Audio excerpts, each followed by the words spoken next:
김큐의 경제뉴스 큐레이션. 저는 코너지기 배아량 리포터입니다. 어렵고 복잡한 경제 한 큐에 정리해 주실 김큐 안녕하세요. 네, 오랜만입니다. 아니 우리가 못 본 지 한 2주 정도 된 것 같더라고요. 그죠, 3주 만에 보는 거예요? 맞아요. 네. 3주 만인데 네. 그 사이에는 참 많은 일들이 있었어요. 그렇죠? 그렇죠. 이 경제 이야기를 2주간이나 못했네요. 우리가.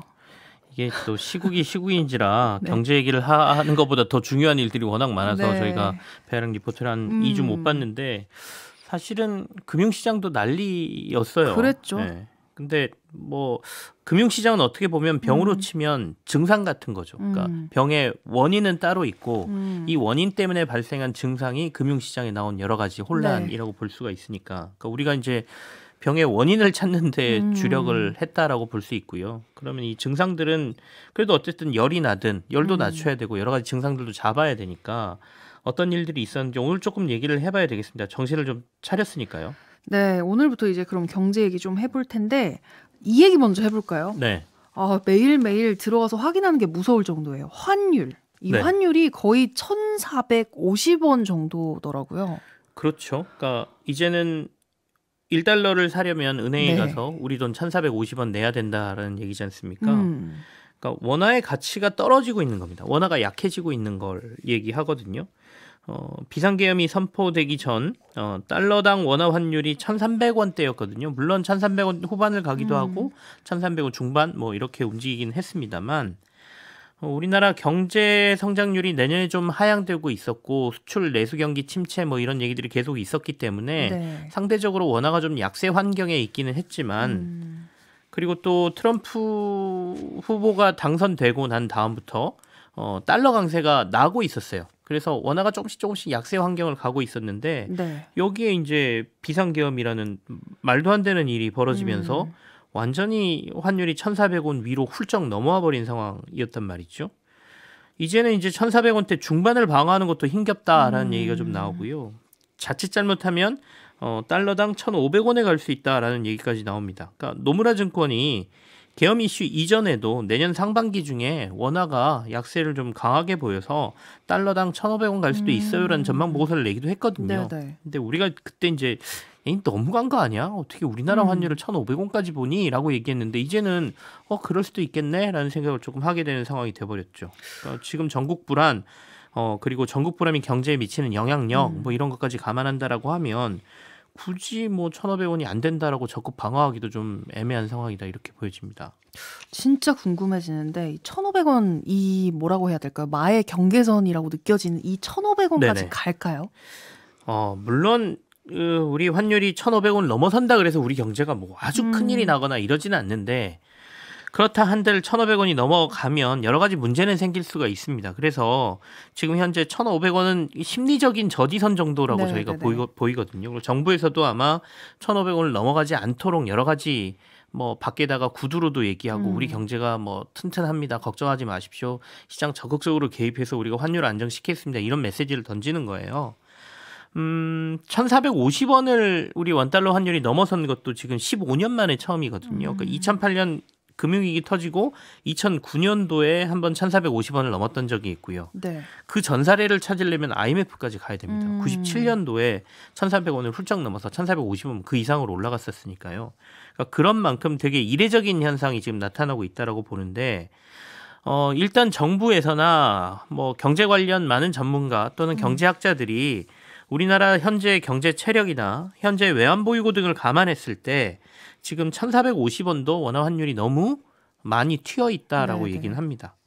그 말은 달러당 1,500원 선을 넘어서 원화가 더 약해질 가능성은 그리 많지 않다 이렇게도 보이거든요. 그러니까 정부 쪽에서도 외환시장 대응 능력이 충분하다면서 너무 불안해하지 말라고 얘기하는 근거가 여기에 있다라고 볼 수는 있습니다. 근데 다만 금융시장의 여러 지표들이 그러니까 예를 들어서 주식시장이라든지 채권시장 그리고 지금 우리가 얘기 나누는 외환시장이 현재 우리나라 경제 체력만을 반영하느냐 그럼 그렇지는 않아요. 그러니까 특히 외환시장은 상대가 있는 거잖아요. 그러니까 상대라는 거는 우리는 달러가 상대인 거죠. 그러니까 미국을 네. 상대로 우리 원화의 경쟁력을 보는 거니까. 그러니까 우리는 체력도 괜찮고 그런 대로 잘 버틴다 하더라도 우리보다 상대가 너무 잘 나가 버리면, 그러니까 미국 경제가 확 좋아지거나 미국의 달러가 엄청 강해져 버리면 우리 원화는 여기서 더 약해질 수 있다는 거고요.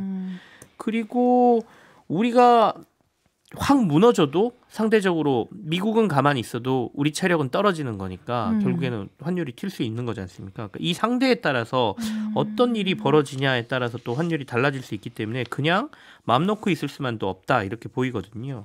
더군다나 이번 주에 이제 미국이 FOMC 회의에서 기준금리 결정을 했는데 이번에도 내렸습니다. 0.25%포인트 네. 미국도 기준금리를 한 번 더 내렸거든요. 그러면서 내년 미국 경제가 괜찮을 것 같아요. 우리가 금리 좀 내리려고 했는데 내년에도 좀 많이 내리려고 했는데 많이는 못 내릴 것 같습니다라고 얘기를 했단 말이죠. 원래 3차례 내지는 4차례 정도 미국이 금리 인하할 것으로 봤거든요. 근데 이제는 한 2차례 정도만 하겠다라고 한다는 얘기는 미국 경제는 괜찮다는 얘기예요. 그러면 달러 강세가 나올 가능성이 높다는 거거든요. 그러면 우리가 전국 불안이 계속 유지되고 우리나라의 불안한 시선을 계속 보이고 있는 상황에 미국이 상대적으로 확 강해져 버리면 1,450원, 뭐 1,400원대 유지하다가 뭐 어떤 상황에서는 또 1,500원이 나올 수도 있지 않냐라는 우려는 계속 나올 것 같습니다. 실제 내년 환율 전망들 살펴보면 좀 어떨까요? 지금 국내 주요 기관들이 내놓은 전망을 보면 네. 하반기쯤 돼야 원화 환율이 조금 안정될 것이다 이렇게 보고 있습니다. 그 얘기는 상반기에는 1,400원대 환율이 유지될 것이다 이렇게 본다는 얘기예요.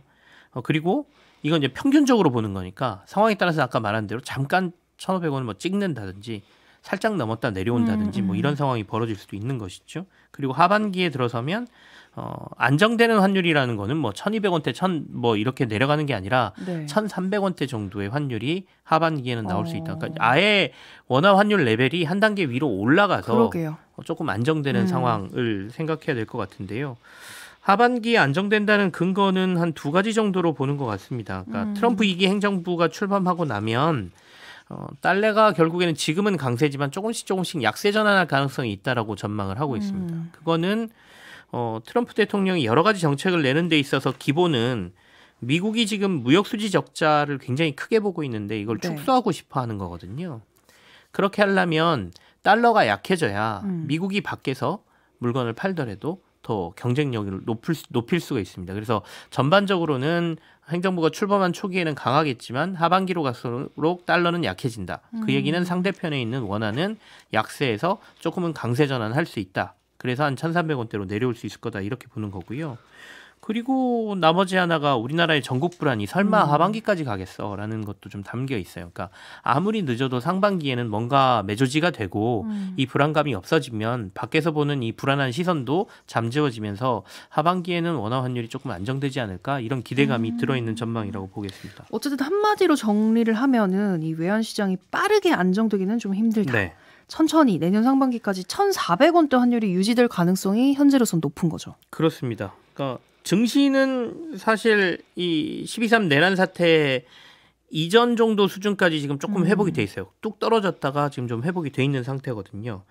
하지만 지금 외환시장은 내란죄 조사를 받고 있는 대통령이 직을 유지하고 있는 우리나라의 지금 상황, 그리고 이미 국가 신인도에 한번 상처를 좀 입었거든요.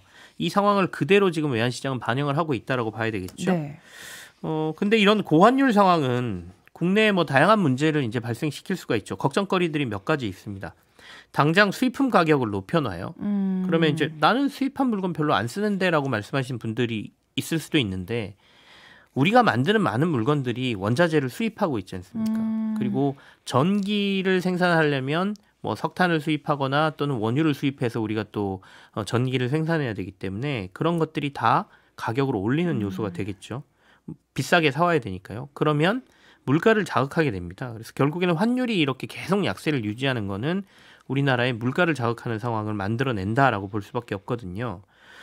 당장 지금 이런 상황이라면 한국은행도 올해 이미 기준금리를 2차례 내리긴 했어요. 경기가 침체돼 있기 때문에 경기 살려야 되니 돈을 좀 풀자라는 의미에서 2차례 내렸는데 네. 내년에 금리 내리기가 한국은행도 만만치 않게 되는 거죠. 왜냐하면 금리를 내리는 이유가 이제 인플레가 좀 안정이 됐어요. 그러니 우리 높여놨던 금리 좀 내립시다라고 얘기를 했는데 말씀드린 것처럼 환율이 이렇게 높은 상황이라면 물가 상승을 계속 자극할 거잖아요. 실제로 물가가 오르기 시작하면 한국은행이 금리 내리기가 상당히 부담스러운 상황이 벌어지거든요. 그러면 경기는 침체돼 있는데 한국은행은 금리를 못 내리고 결국엔 물가는 오르고 뭐 이런 상황이 나타나면 이른바 스태그플레이션이라고 해서 경제에서 제일 두려워하는 이런 상황에 빠질 수도 있는 뭐 조금 걱정을 해야 되는 상황이죠. 듣기만 해도 뭔가 답답하고 복잡한데 그래서 경기를 살리자고 추가 경정 예산 추경 편성하자고 하는 것 같아요. 근데 네네. 이것도 뭔가 막 잘 풀리는 분위기는 아닌 것 같거든요. 그러니까 이제 정부가 경기가 안 좋을 때 내놓는 여러 가지 대책들이 있지 않습니까? 방법들이 있는데 뭐 크게는 두 가지 정도로 볼 수가 있겠죠. 첫 번째는 한국은행의 기준금리 인하로 말씀드렸던 그러니까 시중의 유동성을 늘리는 거죠. 그러니까 통화정책이라고 보통 얘기를 하는데요. 네네. 기준금리를 내려서 기준금리가 내리면 시중금리도 떨어지고 그러면 우리가 대출을 받는데도 조금 수월하잖아요. 금리가 낮으면 가서 대출 받으려는 수요가 늘어나니까. 그렇죠. 그러니까 그 돈으로 뭔가를 하고 돈을 쓰게 되면 돈이 돌고 경기가 좀 살아난다. 두 번째는 내가 내던 대출의 이자도 떨어지잖아요. 그러면 이른바 가처분 소득이 조금 늘어나거든요. 이자 제외하고 내가 쓸 수 있는 돈이 늘어난다는 얘기니까. 그러면 그것도 밖으로 뭔가 쓰임새로 들어가고 경기가 좀 살아난다. 이렇게 보는 거예요. 그래서 기준금리를 떨어뜨려 주는 거거든요. 이게 있고요. 다만 이거는 조금 간접적인 방법입니다. 제가 몇 차례 뭐 이렇게 내리고 뭐가 떨어지고 뭐가 하니 내가 늘고 그래서 돈을 쓴다 이렇게 말씀드리잖아요.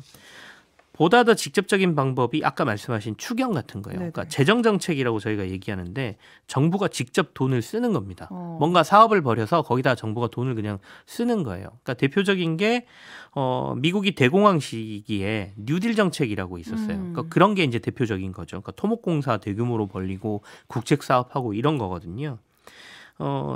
직접 쓴다는 게 뭐 주머니에다가 이렇게 국민들한테 돈을 직접 넣어주는 것도 있겠지만 이건 이제 코로나 시기에 굉장히 특수한 상황에서 우리가 돈을 직접 국민들에게 지원하는 방법이었고 대부분은 뭐 도로나 철도, 사회기반 시설을 늘려서 정부가 투자함으로써 경기를 불러일으키는 거거든요. 그리고 또 하나는 경기가 침체되면 구조조정하는 기업들이 많이 생긴단 말이죠. 그럼 정부가 여기에 돈을 투입해서 구조조정이 좀 더 빨리 되게 해주는 뭐 이런 역할도 합니다. 한국은행이 이렇게 통화정책을 통해서 경기 부양하는 게 한계가 생기면 적극적인 재정정책을 펼쳐서 이제 경기 침체를 방어해야 되는 상황인데 이제 추경 얘기가 나오는 거는 이걸 해서라도 경기를 살려야 되는 상황이다 이렇게 보는 사람들이 많아졌다고 봐야 되는 거죠. 그러니까 지금으로 말할 것 같으면 급한 시기인 거죠.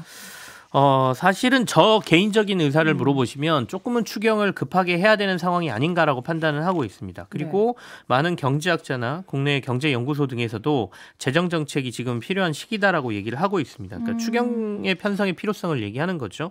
얼마 전 한국은행에서도 보고서를 하나 내놨는데요. 계엄 이후 금융시장 상황 보고서라는 곳에 보면 추경 편성 필요성도 밝혔고 이 추경 편성 필요하다뿐만 아니라 빠른 시일 내에 추경 편성이 필요하다라고 얘기를 하고 있어서 시간적으로도 조금 급하다라는 의견들이 나오고 있는 것이죠. 근데 급한데 정부는 왜 주저를 하는 걸까요?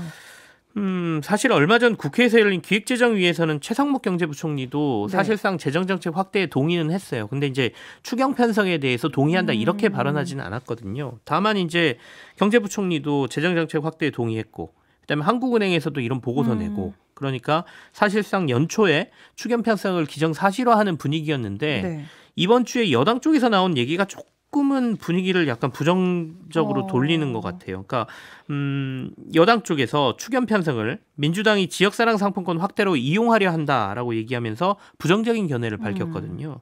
그래서 어떻게 보면 식어가는 경기 불씨를 살리기 위한 방안을 고민하면서 정치적 사안을 이 안에 살짝 껴넣어서 논란을 만들고 잡음을 만드는 거 아닌가라는 생각이 듭니다. 근데 추경 규모나 세부적인 지원 내용 뭐 이런 것들은 나중에 여야하고 정부가 머리 맞대고 조율을 하더라도 당장은 지금 추경에 대해서는 서로 빨리 합의를 하는 게 경제 상황상 맞는 거 아닌가라는 생각은 하고 있습니다.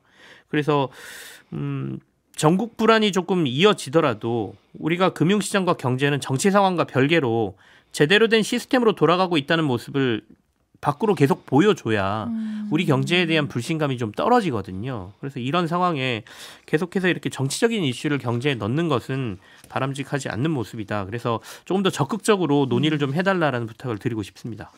오늘도 경제 뉴스 오랜만에 잘 들었습니다. 저는 또 궁금한 경제 이슈를요 출산하고 가볍게 들고 올까 봐요.